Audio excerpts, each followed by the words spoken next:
I never thought the hardest words I would ever hear would come from someone I welcomed into my heart with open arms.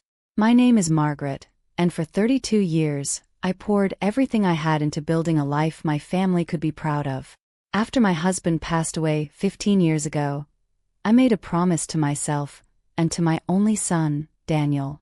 I would create a home so warm and strong that it would shelter us through anything. So I did what most people only dream about. I sold the old family house, used every penny of the life insurance, and built this beautiful 2-story home on the edge of the city. 6 bedrooms, a big garden my husband would have loved, a kitchen with sunlight pouring in every morning. I designed every corner with love. I told Daniel, "This house isn't just mine, it's ours. For you, for your future wife, and for the grandchildren I pray for every night." He got married 3 years ago to Sophia. From the beginning, I tried so hard to make her feel like a daughter. I helped plan their wedding. I paid for the honeymoon. I even redecorated the entire upstairs wing so they could have their own private space with a sitting room and balcony. I cooked Sunday dinners.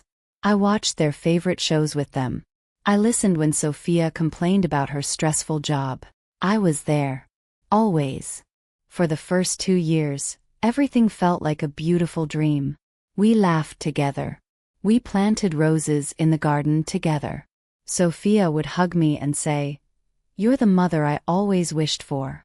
Those words used to fill my heart until it felt like it would burst. But slowly, things began to change. Little things at first. Sophia started closing the door to their wing more often. She stopped coming down for morning coffee with me. When I offered to cook, she would politely say, "We already ordered something, Mom."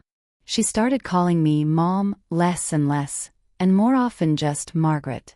I told myself I was being too sensitive. That young couples need space. That I should be grateful they were living with me instead of struggling to pay rent somewhere else. I kept smiling. I kept giving. Then came that Sunday evening that shattered everything. It was supposed to be a normal family dinner. I had spent the whole day preparing. Roasted lamb, fresh vegetables from the garden, and the lemon cake Daniel had loved since he was a boy. The table looked perfect. The same table I had specially made by a local carpenter using wood my late husband and I had chosen together years ago. I set 3 places, just like always. At 7:15, I heard them coming down the stairs. I turned around with a big smile, wiping my hands on my apron. Sophia walked in first. She was wearing a silk dress I had bought her for her birthday. She looked beautiful. But her face, it was different. Calm. Too calm. She stopped at the edge of the dining area and looked at the table. Then she looked at me. And in the softest, most polite voice, she said, "I didn't invite you." The words hung in the air like smoke. I actually laughed a little, thinking it was a strange joke. "What did you say, dear?" Sophia didn't smile. She repeated it, even more calmly. "I didn't invite you to dinner tonight, Margaret. This is our time now." My son Daniel stood right behind her.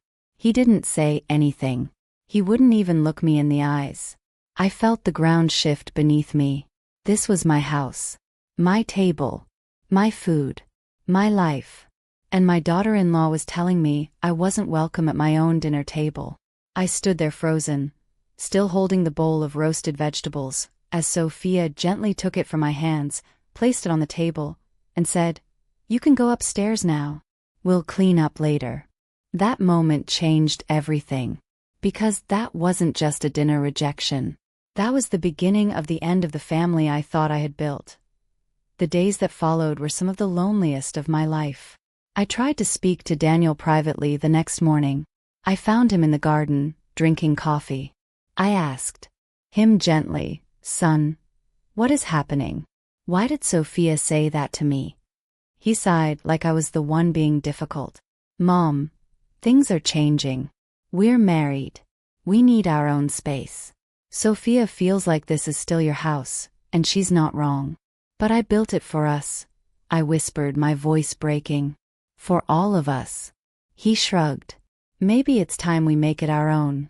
From that day, the coldness grew. Sophia started making changes without asking. She replaced curtains in the living room. She told me I shouldn't cook anymore because her diet was cleaner. She even suggested I should move into the small guest room downstairs because the stairs are getting hard for you. I was only 58. The worst part wasn't the disrespect. It was watching my son allow it. The boy I had raised alone after his father died. The boy I had sacrificed so much for. He chose silence every single time. One evening, I came home from grocery shopping and found boxes in the hallway. Sophia was rearranging the entire ground floor. "What are you doing?" I asked. She turned around with that same calm expression. "We're making this house work for our future, Margaret. We're thinking about starting a family soon. The baby will need space." I felt a flicker of hope. A grandchild? But then she continued. "So we think it's best if you move to the smaller apartment above the garage. It has its own entrance. You'll have privacy too." I couldn't breathe. The garage apartment was never meant to be lived in full time. It was for guests. That night I cried in my room like a child.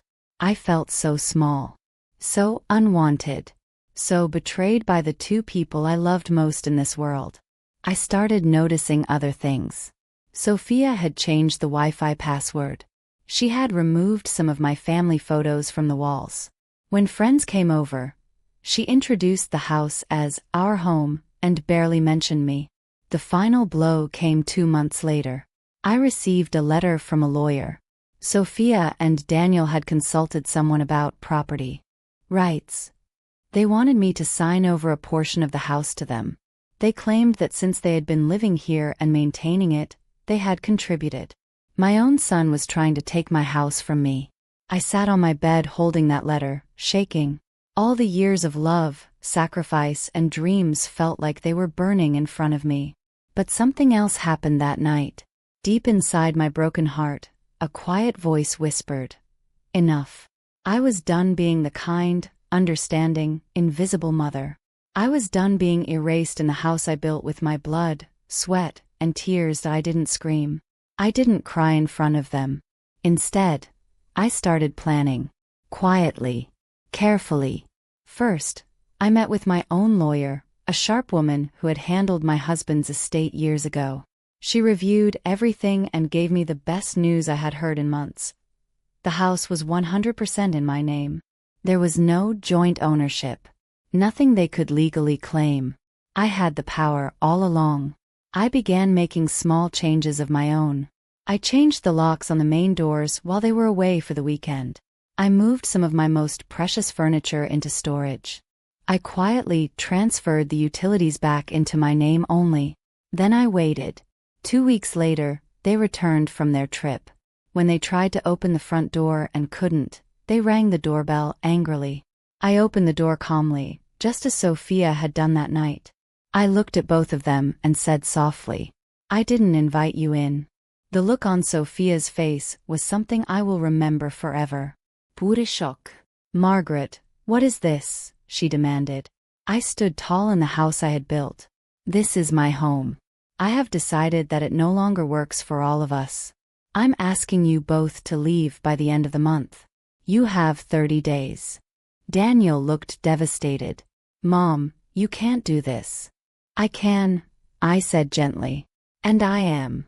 The next 30 days were tense, but I stayed firm. I helped them find an apartment. I even gave them some money to help with the deposit. Not out of weakness, but because I still loved my son. On the last day, as they loaded the final boxes, Sophia couldn't look at me. Daniel hugged me awkwardly at the door. I whispered to him, "I will always love you, but I will no longer allow anyone to erase me in my own home." After they left, I walked through every room. I opened all the windows. I put back my family photos. I sat at the big wooden table I had bought with love and cried tears of relief. The house felt like mine again. Months later, Daniel started coming to visit alone. Slowly. Carefully. He apologized one afternoon in the garden. He told me Sophia had changed after they got married. That she became obsessed with control. They were now in couples counseling. I forgave him. Not because he deserved it fully yet, but because holding hatred would only poison the beautiful home I had built. Today, I live peacefully in the house I created. I host my friends. I garden again. I even started a small book club. And sometimes, on quiet evenings, I sit at that same table and smile. The lesson I learned through all this pain is simple but powerful. Love should never cost you your dignity. Family should never make you feel like a guest in your own life. And sometimes the kindest thing you can do, for yourself and for them, is to finally say, "This is my home, and I choose me." Thank you for listening to my story. If you've ever been disrespected by the people you loved most, know that you are not alone, and you are stronger than you think.